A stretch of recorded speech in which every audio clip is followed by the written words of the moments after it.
Okay guys, this video, I'm gonna post it on YouTube tonight, and for everybody watching, this video is for questions 1 through 6 for the EOC prep or the EOC practice test.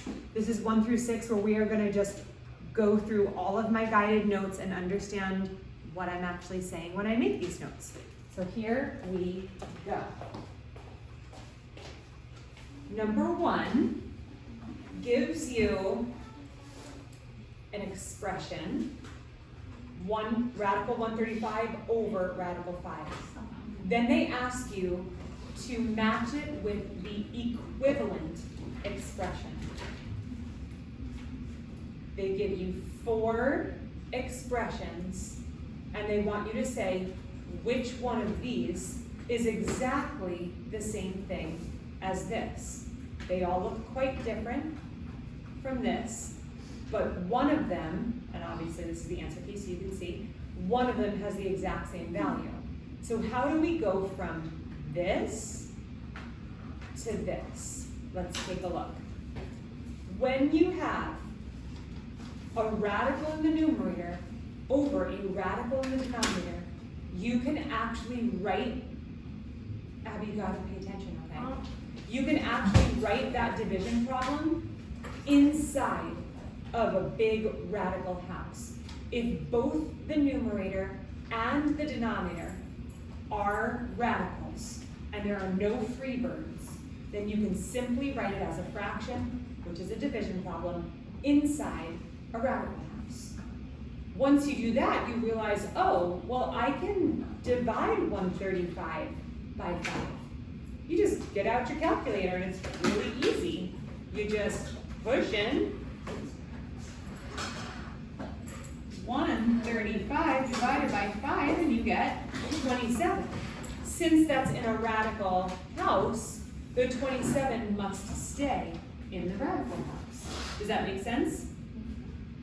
So I said simply do 135 divided by 5 and keep it in radical form. Now, we must take our radical 27 and simplify the radical because there is a free bird stuck in the radical cage. How can we tell that there's a free bird stuck in the radical cage? Just by looking at the number.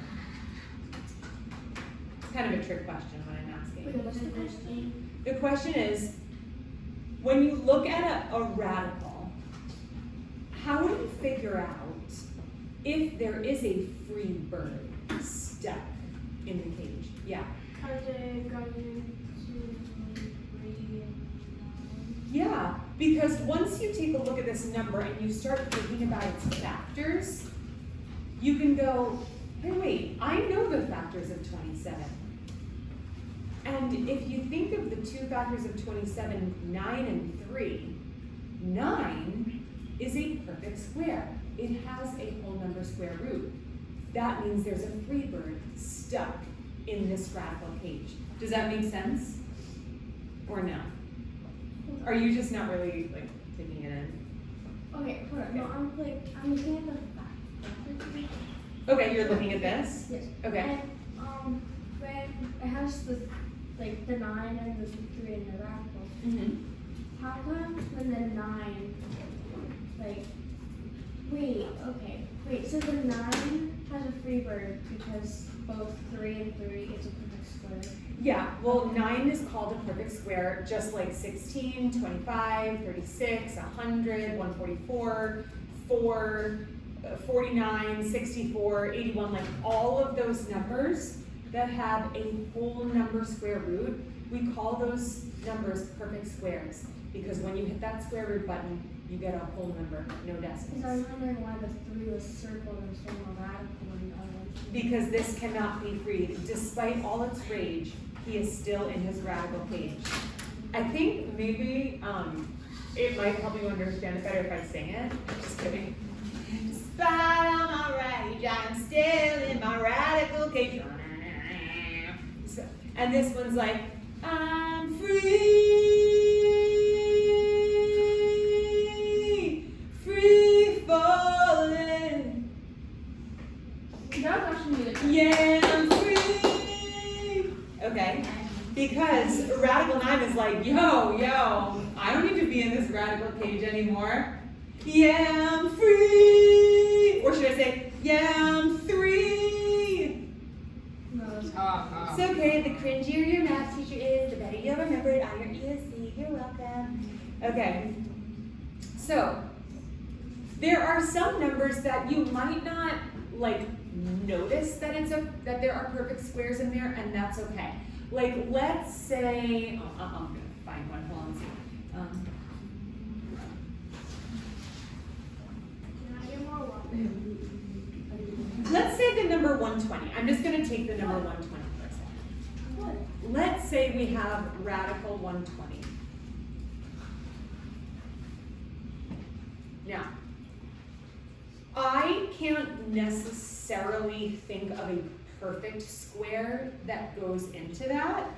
So if I get a number like this, I might just try to break it down into any two factors, like any two simple factors. Like when you think of 120, what two factors really kind of jump out at you? They're not perfect squares, but no. I mean, if you think about 120, what is the most obvious two factors?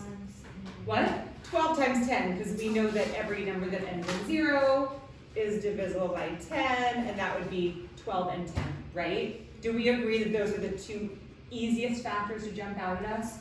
Do you agree that neither 12 nor 10 are perfect squares? Square root of 12 is a decimal number. Square root of 10 is a decimal number. But I'm going to break it down into those radicals. Radical 12 times radical 10. Nothing wrong with it, but nothing can be freed yet. So let's take radical 12 and break that down into two factors, two radical factors.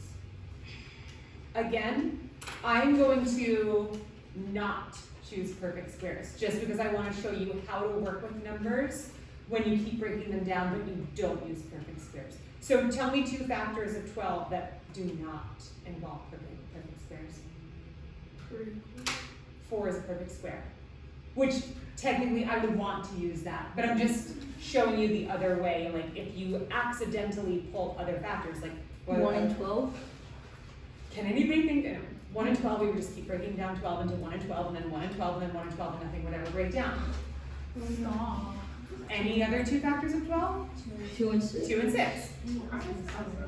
Because sometimes you'll be taking your EOC by yourself and you'll be like, I'm going to break down into 12 down to 2 and 6. That's great. Nothing wrong with it. Break down radical 2.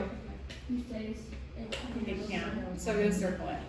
Break down radical 6. 3 and 2.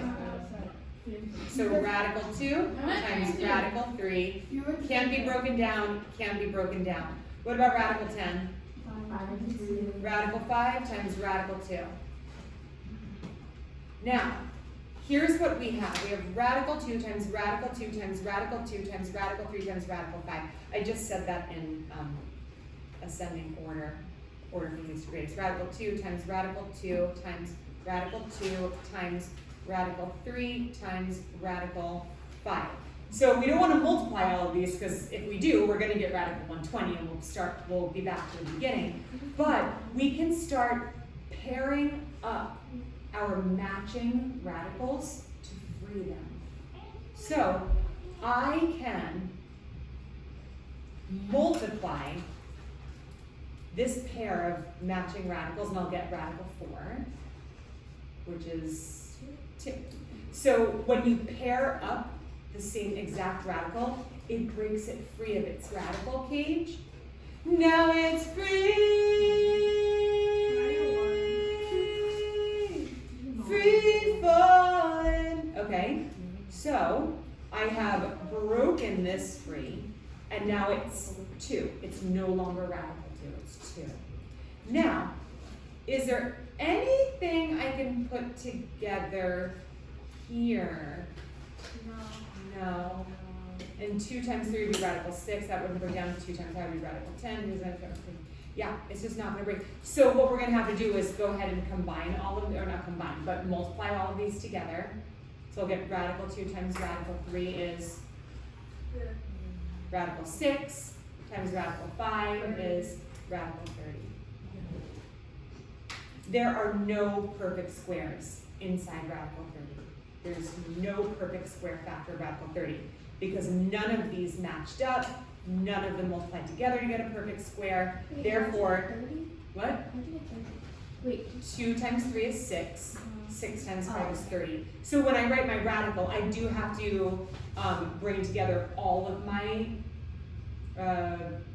radicals, my caged birds. And then I have my free bird times my caged bird, my radical 30, that cannot be broken down. It can be broken down into factors, but none of those factors can be free. So they just have to stay in the radical. So taking radical 120 would be, breaking it down would give us an expression that is the exact same value to radical 30. And I wanted to show you that because the way I achieved that wasn't by saying, what's the perfect square that's inside of a radical 120? It wasn't a small enough number that I could just think of a perfect square easily. But I took all of my non-perfect square radicals, matched up 2 of them to find out what that perfect square was. It was radical 4. And then I just spread everything out, put things together that could be put together, and broke it down so that I could make that equivalent expression without finding that perfect square at first. If you get why. So let's take a look at this question again. Now that I have radical 27 broken down, now radical 27 just happens to be easy because the only 2 factors it has besides 1 and 27 are 9 and 3, and 9 is a perfect square. So you're kind of like forced automatically to get a perfect square as one of your factors, which makes this kind of problem really easy. But on your EOC, it might give you a number that's not as easy to get that perfect square right away. Emily, what are you doing on your homework? I'm just going like this because I'm bored. I'm so sorry I'm boring you. Maybe No, close no, your, it's not you. I know you didn't mean it that way. Close your Chromebook so that we can really focus on this, okay? Stop. Okay. So, when we get our radical 9, it's free fallen. It's free as a bird. This radical 3 cannot be broken down. So what we end up with is 3 times radical 3.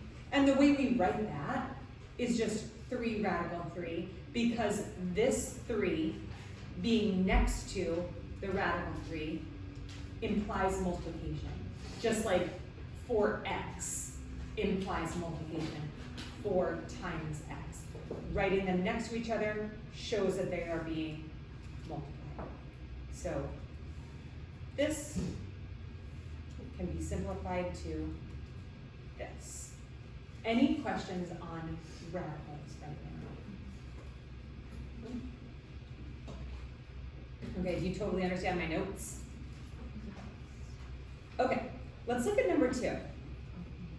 Number 2 gives us I don't know if you want to call it a fraction or a division problem, they're essentially the same thing, but the numerator has a binomial.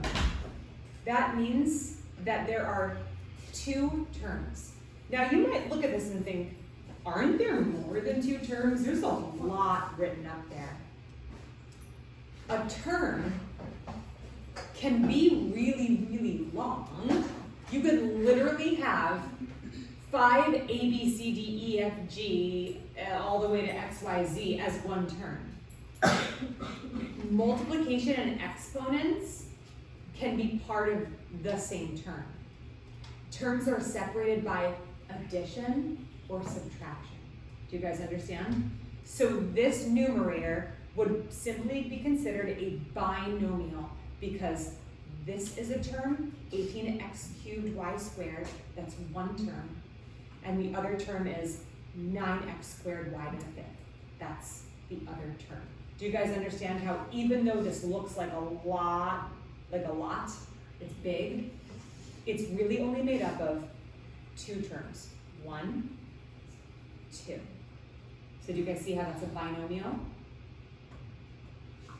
Bi meaning two, like bicycle. In the denominator, how many terms are there? How many terms are there in the denominator? 1, because there's no addition or subtraction. So it's just 1 term. Now, if your numerator has 2 terms or more than 2 terms, and your denominator only has 1 term, what it's really saying is each term in the numerator must be divided by the denominator. And the way to set this up for success, meaning no silly mistakes, is to rewrite the whole thing with each term separately being divided by that denominator. So I haven't changed the equation, I just rewrote it so that I can see very clearly that this term is being divided by the denominator and this term is being divided by the denominator. Then I can do all of that canceling, crossing out separately, and I won't mix up which one I canceled this with. You know, if you try to do it like this, like, oh, I'll do 18 divided by 3, if you start like crossing this out and you get 6, and then you're like, okay, now I'll do 9 divided by, wait, hold on, I already crossed it out. It's hard to keep it up in your head, even though you may want to, because it's easier than writing it down. But you know what easier means? Silly mistakes. And you're gonna do all of that work to fail your EOC. So we don't want easier, we want clear and neat and successful, okay? So, does everybody understand that we would need to rewrite this with each term being divided by that exact same denominator? Do you totally get it, so that if you get your EOC question, you would write it like that? Yes? Okay. I did give a really simple example over here that has absolutely nothing to do with these terms, but I just wrote, I like to do baby equations where I can explain why something is okay with really easy numbers. So I did a binomial 10 plus 6, just made it up, and I put it over the denominator 2. I chose those really easy numbers because we know that 10 plus 6 is 16. You guys need to pay attention.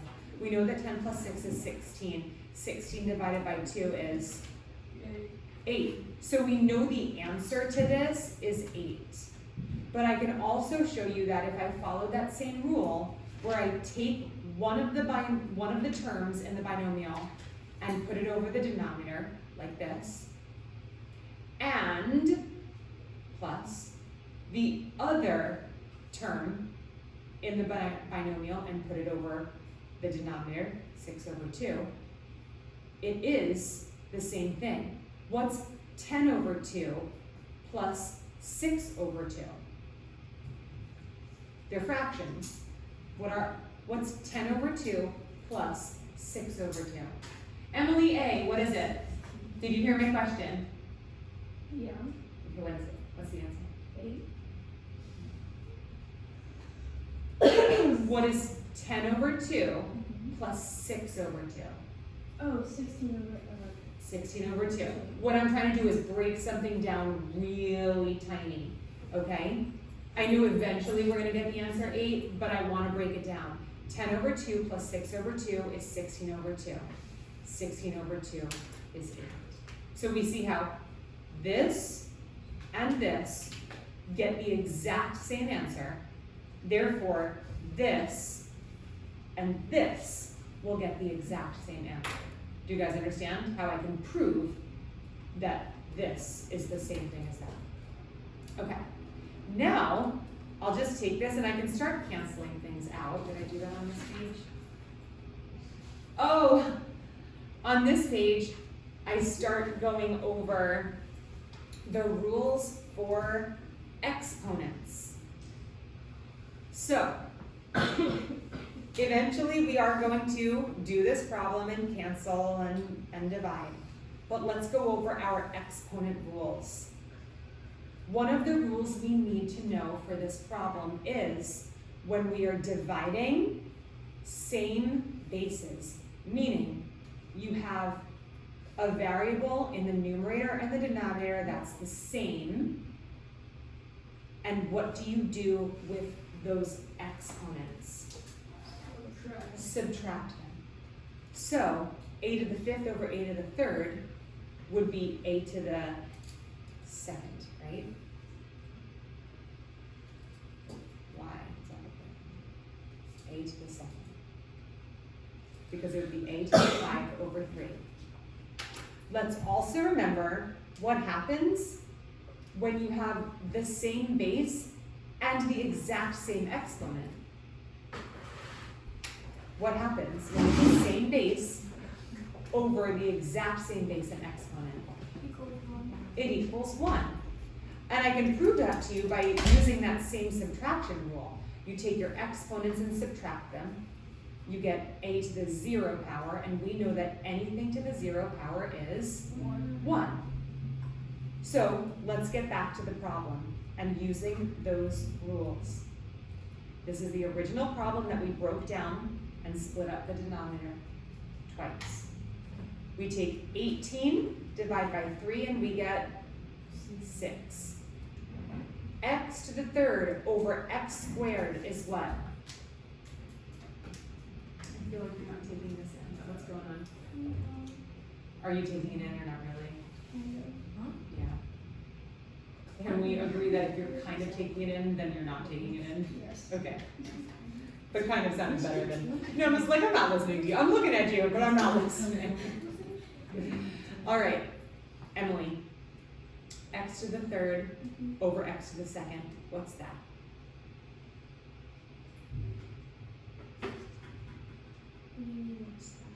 What does x to the third over x to the second equal? Nope, because we just talked about when we have a... Oh, it subtracts, so you just x. Sometimes people like to say, well, that would be x to the first. Totally fine to write it that way. And then in your final answer, just make sure you make that 1 invisible. Because we don't like to show invisible ones unless they are useful to us. In your final, it might, because it might consider that not simplified. We simplify by hiding invisible coefficients, invisible exponents, that kind of thing. So going over to this side, 9 divided by 3 is 3. X squared over x squared is, it's not nothing, it's not x. 1. What? 1. 1. Remember, we just showed that up here with an example. Remember that if the base and exponent are the same in the numerator, and that's why I have all these notes, like everything's here. You don't have to think at all. You just like go through my notes and be like, oh, cool, Mrs. Lake did all the thinking for me. And if I were to redo them all, I would make it longer. No, this is as long as they're gonna get. Do you feel like there's not enough information in here? I thought you were going to This is my longer version. I'm still working on the rest to make longer, but I completed 1 through 6. I made them 9 pages. It was originally 2 pages. And I made it. And the 2 pages were all worked out, but maybe it was 4 pages. I don't remember. 4 pages to 9 pages. Anyway, so back to this. X squared over x squared is what? 1. If you wanted to make that 1 show up, you could. But it is invisible, so we don't want to include it in the final answer, okay? Now, Emily A. Y to the 5th over y to the 2nd is what? Y to the 3rd. Very good. Do we need that exponent to show up? Yes. Absolutely. So we have 6x to the first, which we will change to simply 6x, we're just hiding that invisible 1. It has value, but it's implied by just 6x. 6x to the blank is 6x to the 1. Plus 3y to the third, and then that is already as simple as you can get it. And that's my little note about the invisible 1 exponent. Does everybody 100% understand how to do these problems? Is there anything about it that doesn't seem clear? Or is there anything about it that if I were to give you a new problem, you would be like, I'm stuck on this part? Is there anything about it that you want me to explain a little bit more? Okay, here's what I'm gonna do in these last 3 minutes. I'm actually gonna give you a problem that's exactly like it, and I want you to solve it on your own, okay? In your notebook.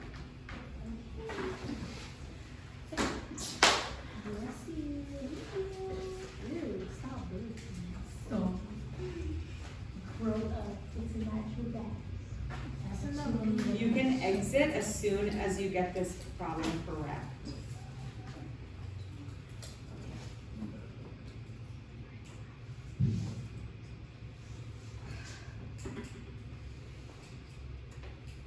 And I don't want to hear the answer out loud, you're gonna have to come up and show me.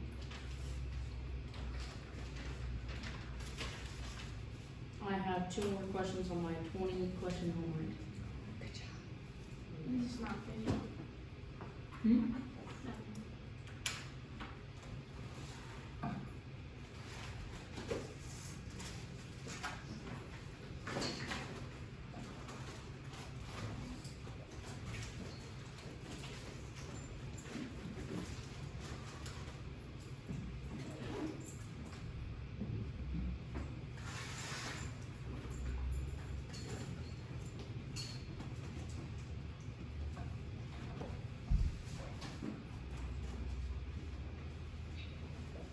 Okay, pause for a second.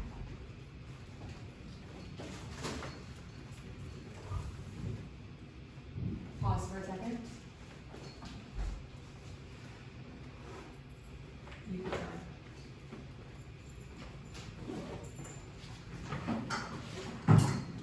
You keep going.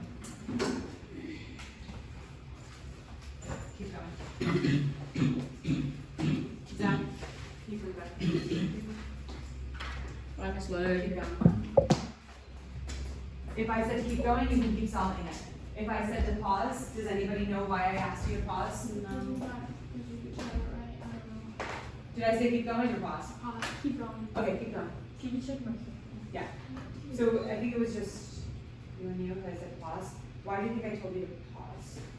I have no idea. The reason I told you to pause is because you did not follow my example of rewriting this. Oh. Because Oh. I knew. the whole point of me doing this in I such know. detail, it's learned okay. about it. It's okay. Okay. If I told you to keep going and you're ready to check your answer, I will come around. Just raise your hand.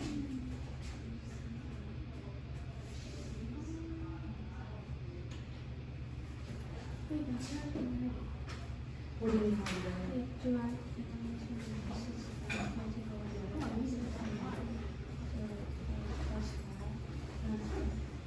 I'll put my notes up again because I want you to be able to get it, understand it, so that, because if I tell you, I need, Oh. okay, you see it now? Yeah, you got it?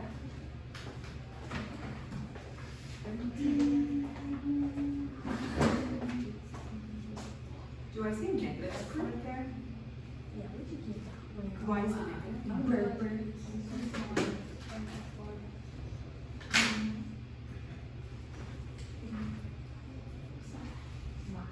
You got it, you can. Are you plus one? I thought it was the other one. Yeah, that's weird. Is this your answer? Yeah. This is not correct. Okay,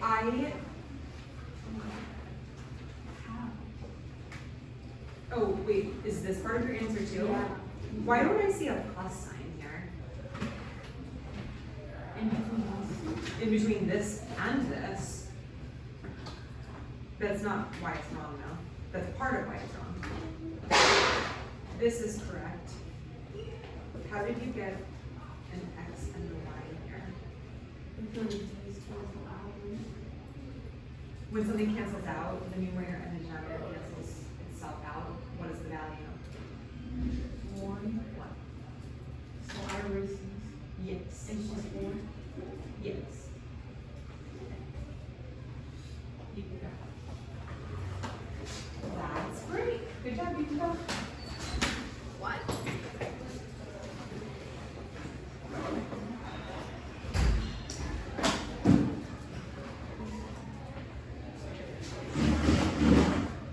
Very good.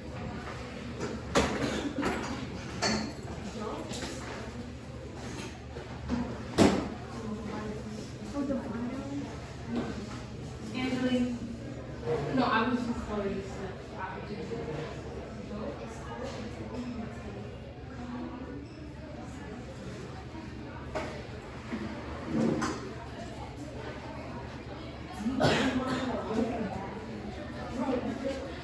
I heard you had an interesting weekend. What did she tell you? Everything. Oh my gosh. No, I went in and they're all disappointed. Did I do it?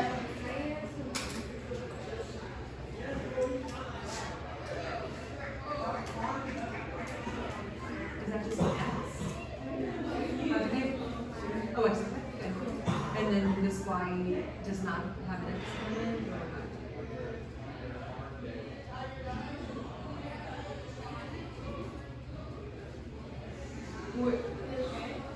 X 8, X to the 5th. And then what does this say? Oh, did I write it? Yeah, you wrote it backwards. I'm gonna let you go just because it's lunchtime. Is this it? No. A couple of things went wrong. Number one, first of all, this is correct. 3x squared y squared, that's good. This is not correct, and the same thing that Angela did. Remember how we talked about x to the 5th over x to the 5th cancels out, okay? Just 4. Yes, it was before, so But cross. I have to combine it. Exactly. Now, even if, let's just pretend this was correct, even if this term is correct and this term is correct, you still can't combine the terms, they're not the same. They would have to have the exact same variables with the exact same exponents in order to be able to combine. Okay? So, if the x and the y were correct there, let's just pretend they are correct, you would just leave it like that. So erase your x and your y, because they're not correct. This final thing, that 4, the way that it's written, with this term and this term, it's a binomial. That's as simple as it can get. Okay? You can go.